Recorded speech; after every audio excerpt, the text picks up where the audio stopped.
There are potentially thousands of secreted factors circulating in your blood. For a huge fraction of them, we have no idea what they bind to. That gap, a ligand with no receptor, is one of the bottlenecks in physiology. Today, two people who've thought hard about how to solve that problem. Welcome to EXO Chats, the podcast of EXO Beyond the Cell, the journal from Science Exploration Press, dedicated to everything happening outside the cell. I'm Brent Stockwell, editor-in-chief. In each episode, we sit down with researchers who are drawing the maps of the world that cells live in. If you want to read the papers that we discuss, they're all freely available at the website EXO Beyond the Cell. Secreted proteins are how cells and tissues talk to each other. Hormones, cytokines, growth factors, peptides, and metabolites move between cells and organs to keep the body functioning and integrated. Cataloging these factors and knowing what they do are two very different things. The limiting step is always the same question: what's the receptor? Our guests today have written the definitive map of how we attack that problem. Norbert Perrimon is a professor of genetics at Harvard Medical School and an HHMI investigator, and his lab has spent years building the tools and the biology of inter-organ communication. And Dr. Myeonghoon Han is the first author of this review and a member of Professor Perrimon's lab. Professor Perrimon and Dr. Han, welcome. Thank you. Glad to be here. Thank you for having us. Great. Okay, so let me start with the big picture. So the catalog of circulating factors has really grown enormously, but the receptor annotation has lagged behind. For our listeners who don't live in this world that you're in, how big is that gap? And why is closing that gap important for what we want to do downstream and understand these secreted factors? So perhaps we'll start with Professor Perrimon. Yes, this is really a fascinating question. I mean, the work in our lab and many other labs in the field have identified a number of really important secreted proteins that are acting across tissues and cells. And we have a very good understanding about the function of a number of them, but there is really a major knowledge gap in terms of the complexity of the secretome and the receptor that they bind to. So just to give you a sense, if you, like in Drosophila, if you just estimate computationally the number of the complexity of that secretome, the various estimates are about maybe 2,500 or so potentially secreted factors. And but those are computational predictions. We don't really know exactly how many of those are real. And our lab has actually performed a number of experiments to try to identify the secretome using a number of studies using proximity labeling, where we simply, for example, expressed a biotin ligase, which is going to biotinylate all the secreted factors. We accomplish this by expressing an enzyme called thromboID or BIR-A and so on in the endoplasmic reticulum, and then such that all the secreted factors become biotinylated. And then we can use mass spectrometry to identify the biotinylated components in the blood, for example. So using an approach like this, we've identified, we had a recent paper where we identified about 535 actually secreted factors. So that's in flight. So there is about a number of hundreds of proteins which have been validated as being secreted, and there is probably 1,000 which are predicted. So that's about the scope of the secretome in the fly. And interestingly enough, in humans, in mammalian systems, the numbers is actually quite similar. So if you do computational prediction, I think the number is about like between 3,000 to 5,000 potentially secreted factors. And then again, there's been some extensive proteomics experiments performed which have identified about 700 or so secreted proteins. So the secretome in flies and humans is about in the order of, let's say, 500 to 700. And what we need to understand is what the function of those secreted proteins are. And so for some of those, we know very well what they do. And this is really, I mean, the result of many in the field. Like, for example, you have factors like the Wnt proteins, the edge-joint proteins, TGF-betas, and so on, where we know very well how they act. The receptors are known, their signaling pathways are known. But for many of the others, of those newly discovered proteins, we don't really know what the receptors are. So it's really very important to identify the receptors of those orphan ligands to be able to characterize their function. And this is really where what we've been trying to address is to develop methods which would allow us to identify the receptors of those putative secreted proteins of orphan ligands. And so this is what really inspired this review. And Un in the lab is a postdoc in the lab, which has been really taking the lead on this. And this actually fits. It's a review that we decided to write because Un is trying to develop methods to allow us to identify the receptors of those secreted ligands. And over the past few years, he's been going through a number of different approaches. And this is a very challenging problem. I mean, as he can explain a little bit further, there are methods which allow you biochemical approaches, which can allow you to identify maybe the receptor of one or a few ligands during a postdoc time of 3, 4, 5, 4 years or so. But the challenge when Un joined the lab was to try to see if he could develop a method that is scalable, where we could identify, let's say, the receptors of maybe 50 or so putative secreted proteins. So this is a very ambitious project that he started, and he's made some progress on this. But here, the idea of this review was that since he has spent so much time trying to evaluate all the different approaches, was really to put this work in the context of the body of knowledge of the different approaches. So that would also help him to present better his work. And we saw it as an opportunity because it was really not such a review out there previously. Yeah, that's a perfect foundation, I think, for the details of what's in the review and these new methods to do this kind of mapping systematically. So let me follow up on that. Dr. Han, there's a bit of a paradox in my view, and as I'm reading the paper. So the properties that make the interactions between these secreted proteins and their receptors interesting in that they could be transient or weak or tunable, also make them hard to capture systematically if we think about how to do that.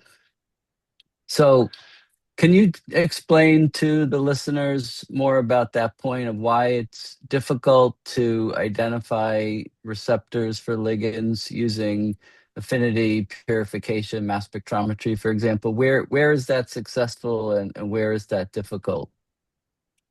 Yeah, that's quite important point in this review because so like everybody knows that the affinity pull down has been extensively used to explore the protein-protein interaction, not only just the extracellular protein-protein interaction or just but also the intracellular as well. But the tricky part of this affinity pull down is we need to optimize the binding condition to preserve the protein-protein interaction of our interest. But the most interesting characteristics of the extracellular protein-protein interaction, it could be the transient, and also somehow it could be weak because it has wide range of the binding affinity from the nanomolar to the micromolar range. So because instead of there's in absence of the knowledge of the ligand receptor pair, it is really tricky to get the optimal binding condition, and also we need to prepare the certain physiological condition that ligand and bind the corresponding receptor exist at the same time. So that's why, because of these current limitations, we was started thinking about the new approaches. And let me follow up on that because one of the points you made in the review is that glycosylation is often important in terms of receptor ligand interactions. And so tell me a little more about that. I think a lot of people don't think about that. So where is that helpful and where is that making it more difficult to identify these receptors? Oh, yeah, sure. So another interesting feature of the secure proteins or extracellular proteins that they undergo the post-translational modifications such as the glycosylations and disulfide bond formation and also the palmitoylations. So because of these diverse post-translational modifications, um, we it's difficult to predict the protein structures of it. And also, I mentioned that part in the AI based approaches. So current AI based approaches only allow us to input the FASTA sequence, the amino acid sequence. But more advanced version, they allow us to submit the glycosylation as well, but the patterns of the glycosylation and the combination of the post-translational modification is quite diverse and very complex. So it's practically hard to trace with the current in silico prediction tools. So it's quite challenging. So we need to prepare in a actual biological samples that resembles to the in real biology. So that's the caveat we need to think about. Do you think computation will get there one day, or is this something where experiment is always reigns supreme? You just have to do the biochemistry and figure that out.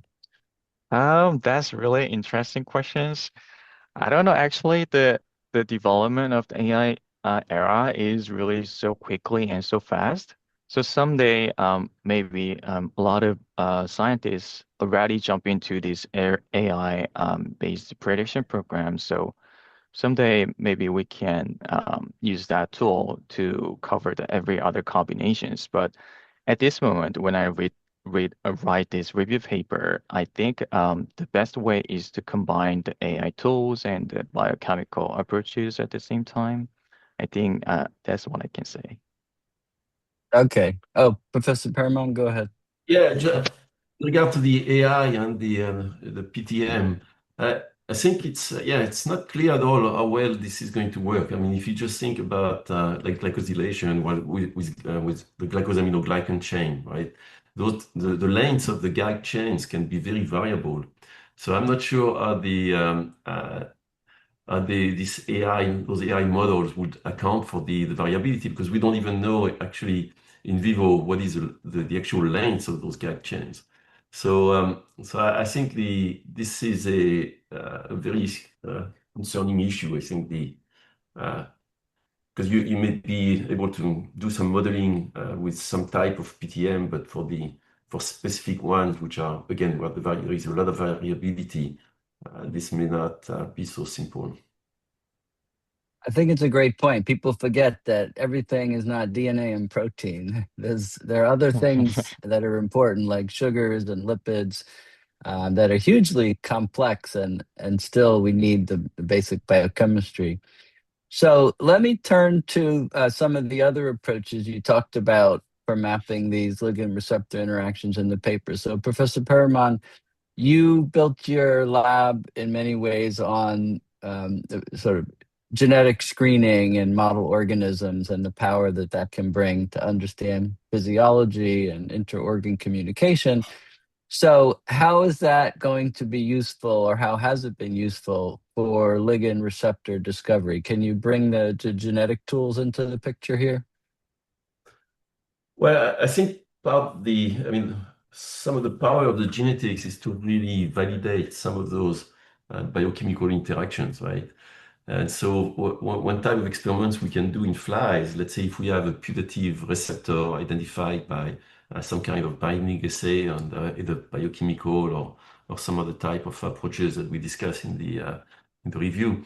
What you can do going back into an in vivo system is that you can generate situations where if you think that a specific ligand is coming from a tissue A and is acting on tissue B, right? If you might expect to see the same phenotype if you overexpress the ligand or if you activate the pathway downstream of the receptors. And then in flies, what we can do quite easily are those genetic epistatic experiments where, for example, we could suppress the effect of an overexpression of a ligand by removing the receptor in the target tissue.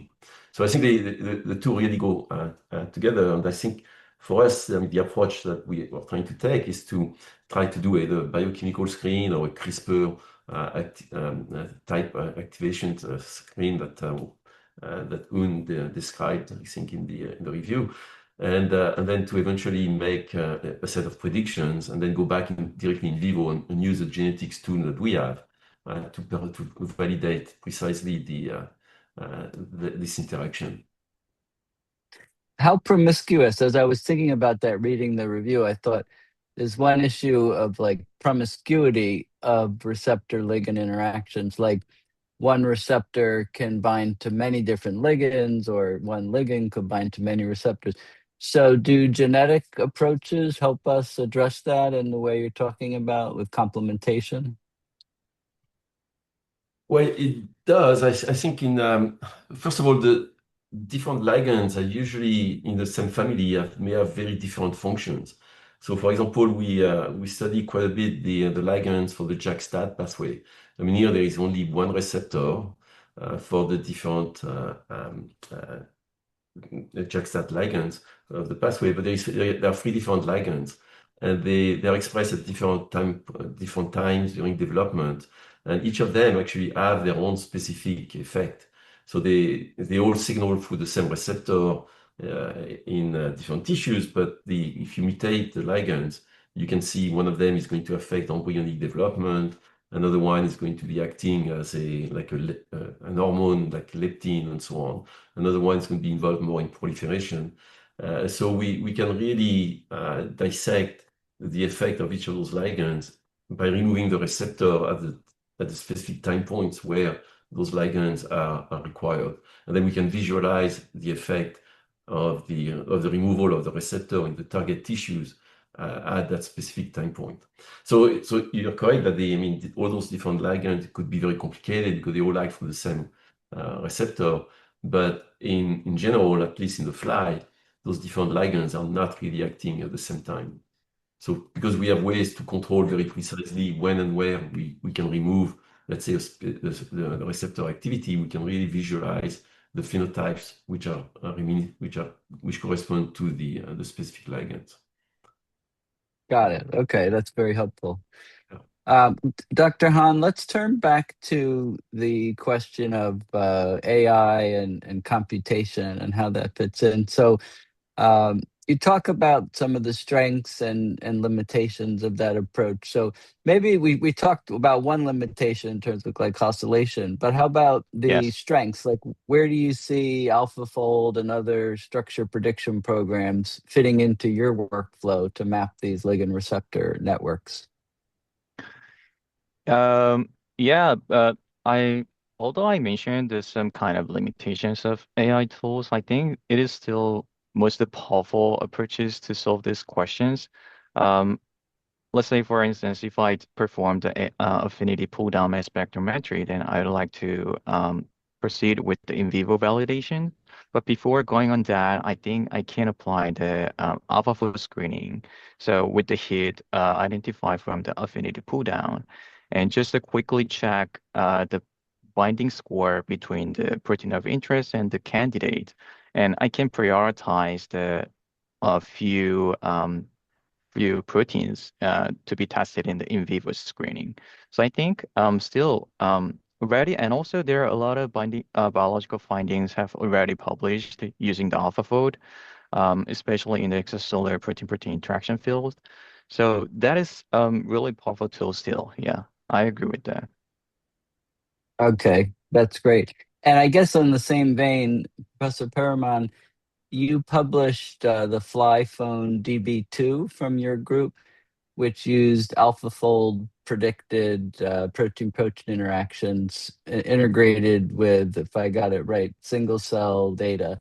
So how should we think about that? Is integrating structure, computation, expression, and spatial data really the future of this field?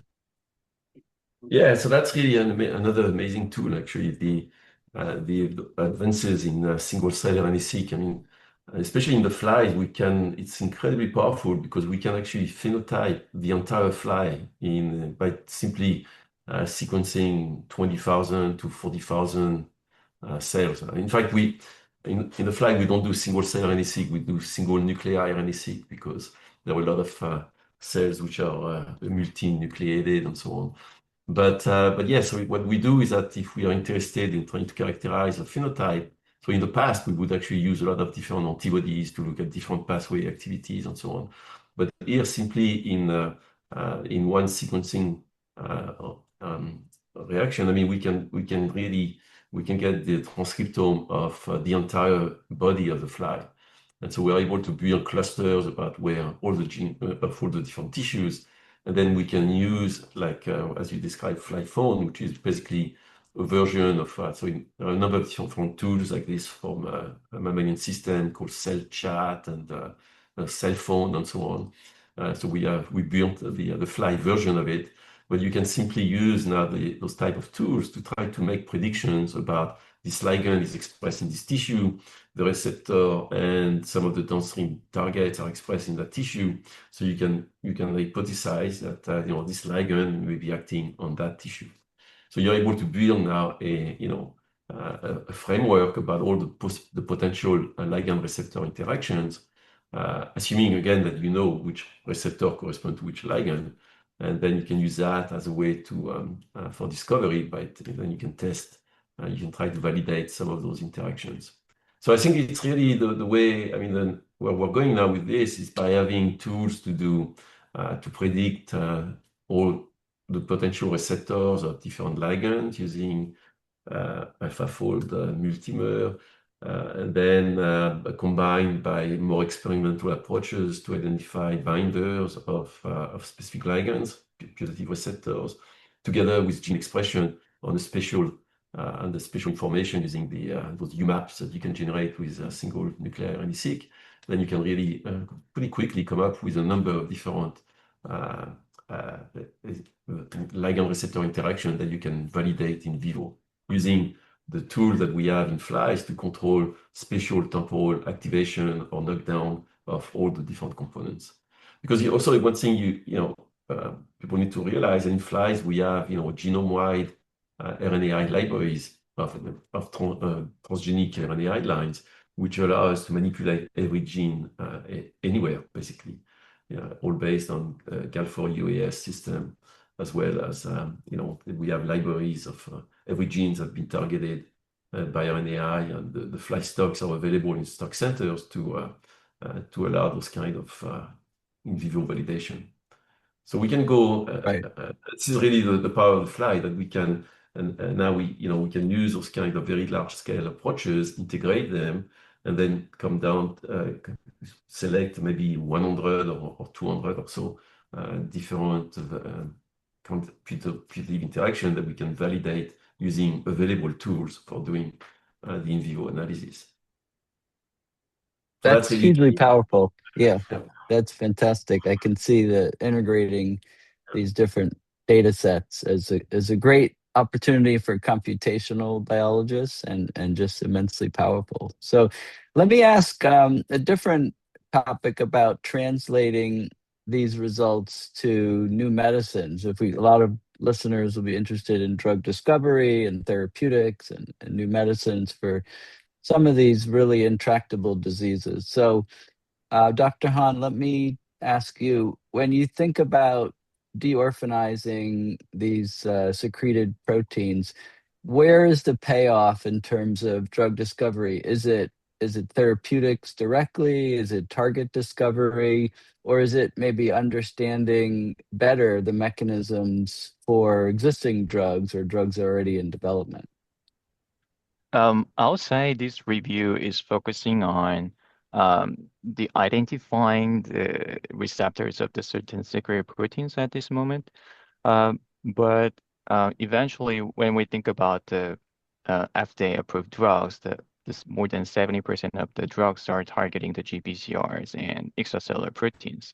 So in that moment, in that case, I think adding another ligand receptor pair onto that the catalog is quite not just identifying the ligand receptors, but it is rather just expand the the market of the biopharm or the drug targeting the things. And also the nowadays a lot of the biomedical scientists are interested in the identifying the biomarkers of the certain disease. So not only just the disease, just the aging condition, and also the recent paper published a lot of secret proteins has changed dramatically. So that could be something beyond that biology as well. So, but still we don't know what the changes of the secret protein does in the aged conditions.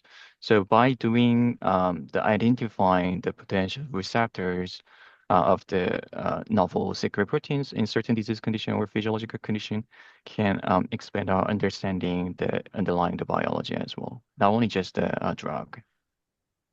Right. That's a great point. Absolutely. All right. Well, let's wrap up with one more question for both of you.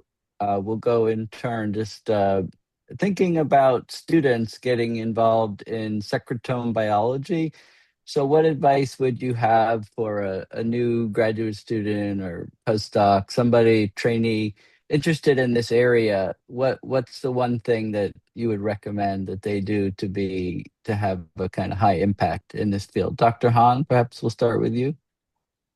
I think I'm also trainee, so but I'll say if I advise to myself like in back in like 4 years when I was a um fresh postdoc, I'll say just jump into the challenging project to solve the big questions. So do do the science that can impact more values.